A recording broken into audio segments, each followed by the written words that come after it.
I'm Peter, in case you can't read, and today I'm going to talk about math stuff. So first of all, to start everything off, I'm going to explain what probability is, just in case you don't know. Like, you probably do and should, but just in case, I'm going to explain it anyways, because I do need to get this video to 5 minutes long. If you actually don't know what probability is, I feel like I'm really unqualified to explain it, but the simplest way I can put it into terms is that you can think of probability like the likeliness of something to happen or the chance something would happen. A great example to show probability would be a dice. As you can see, a dice is a cube with 6 numbered sides, so if I were to throw it, there would be an even chance of the dice landing on any of the sides, meaning that there is a 1 in 6 chance of the dice rolling on any of the specific sides, or roughly a 16% chance. So there was a 16% chance for this dice to land on 2. Another good example of probability would be a coin, which has 2 sides, heads and tails. Since it has 2 sides, this means that if you were to throw it or flip it, it would land on one of the sides, 50-50 chance of being either heads or tails. Except that's actually a lie, that's not true. Since a coin has a flat edge, which the coin can be balanced on, that means, while it's an extremely slim chance, you could possibly flip a coin and have it land on the edge, as it's possible to balance on.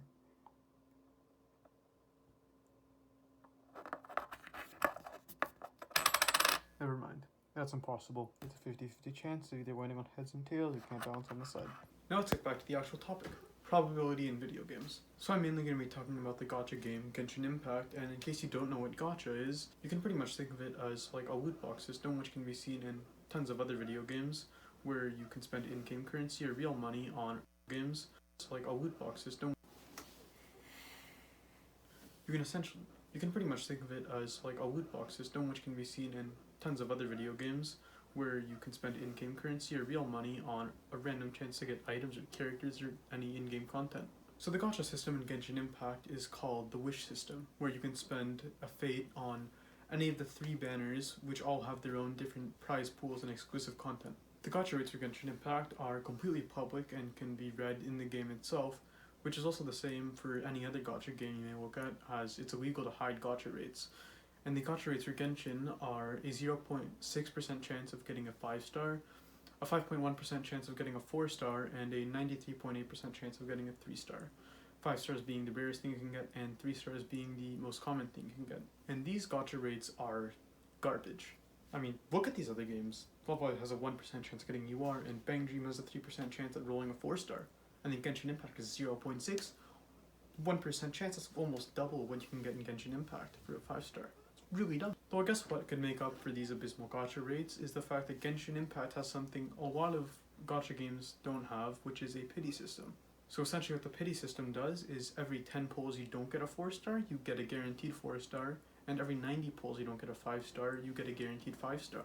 So while in Genshin Impact the rates are garbage, you will eventually be able to get a 5-star or 4-star, whereas in other gacha games, even if they have significantly better rates, you can go on your whole life without getting a single thing you want.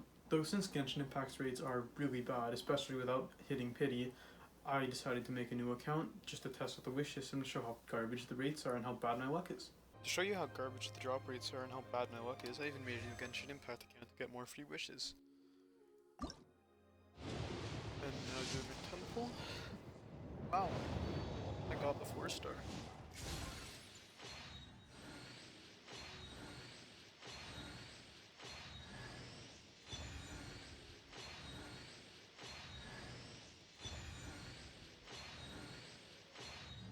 Okay. So actually, surprisingly not terrible. I got 2 4-stars. One of them is guaranteed, and then I got another one out of luck. So while I was luckier than I thought I'd be and didn't do as bad as I thought, Genshin Impact's drop rates are still really garbage. And when it comes down to it, everything, all gacha, all probability stuff, all comes down to chance, and if you're really lucky, you can still get anything you want. I mean, I've been lucky before too. I've gotten 2 back-to-back 5-stars. Though that's actually nothing compared to what this one Japanese Genshin player got when he got 5 stars in one 10 pull, which is really absurd. And since I need to do math for this project, I figured I'd calculate the chances of getting that exact pull of 5 stars in one 10 pull, which is still really dumb. So I found the original Japanese player's stream and saw that he made 25 pulls before his last 5-star and 6 pulls before his last 4-star. Okay, so since we know that he wasn't at pity, he had a 0.6% chance to get a 5-star, a 5.1% chance to get a 4-star, and a 94.3% chance to get a 3-star. Something I didn't mention earlier is that for the banner he was wishing on, when you would get a 5-star, there would be a 50-50 chance to either get a promotional 5-star, which was shown on the banner, or a random 5-star from a pool of 5 5-stars. So divide this by 2, you'd get 0.3, which would mean that you'd have a 0.3% chance to get the promotional 5-star, and then divide 0.3 by 5, since there's a pool of 5 other 5-stars you can get to get 0.06% chance to get any of the other 5-stars. Since you got 2 of the other 5-stars, he had a 0.06 chance to get any of those 2, and then the other 3 5-stars that he got, which were the promotional 5-star, he had a 0.3% chance of getting. So for the 4 stars in the banner, similar to the 5-star, there are 3 promotional 4-star characters on the banner, which means that if you would get a 4-star, you'd have a 50-50 chance to either get one of the 3 promotional 4-stars or any 4-star from a pool of 4-star characters and items. So dividing this by 2 would give you 2.55, so you'd have a 2.55 chance to get one of either a 4-star from a pool of characters and items or get one of the 3 promotional 4-star characters. So getting 2.55 divided by 3, you'd have a 0.85% chance to get one of the individual promotional characters, which this person did not. Instead, he got a random 4-star from a pool of 4-star weapons and characters, and there are 28 other 4-stars that you can get on the banner, so getting 2.55 divided by 28 would give you 0.09. So that is the chance it took for him to get that specific 4-star that he rolled. And now for the 3 stars, there is no promotional 3-star items or weapons on the banner, so since there's a pool of 13 3-stars that you can get, you'd take 94.3, which is the drop rate of 3 stars, and divide that by 13 to give you roughly 7.25. Now that we have the individual probabilities of rolling each of these specific items from the 10 pool, I'm going to do nothing since actually calculating the chance of getting this exact same pool with the same characters and weapons is way beyond me and is university level math. My brother who's in university couldn't do it. My dad who graduated university years ago couldn't do it. So there's literally no way I'm going to do it.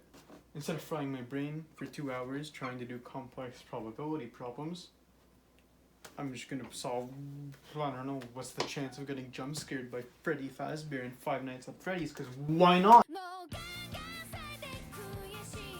So Five Nights at Freddy's is a survival horror game where the main goal is to survive the night without getting killed or eaten by one of the 4 animatronics that come to life in the game. Since there's 4 animatronics, when you get jump scared and die, the probability of getting jump scared by specifically Freddy Fazbear, there'd be a 1 in 4 chance, or 25%. Okay, looks like I was wrong. It ends up there's actually a secret 5th animatronic that I completely forgot about, Golden Freddy. Oh no, how could I do that? Though he has a very slim chance of spawning, and something you need to do before he spawns is to walk through a very specific security camera in the game. So as long as you don't ever use or walk through that security camera, you'll never have him spawn, and you'll still have a 25% chance of getting killed by Freddy Fazbear. Though let's say you were to use and walk through that security camera, let's just say that for the argument, there's a 2% chance of Golden Freddy spawning after you walk through that security camera. Then instead of dividing 100 by 4 to get 25% chance of getting jump scared by each of the animatronics, you'd now only do 98 divided by 4, which would be 24.5. So there'd only be a 24.5% chance of getting jump scared by Freddy Fazbear in Five Nights at Freddy's if you were to actually walk through that security camera, which is the prerequisite to have Golden Freddy spawn in the game. Okay, now I'm done. I solved the probability questions. I did like everything I need to do. So I guess that's it. Bye.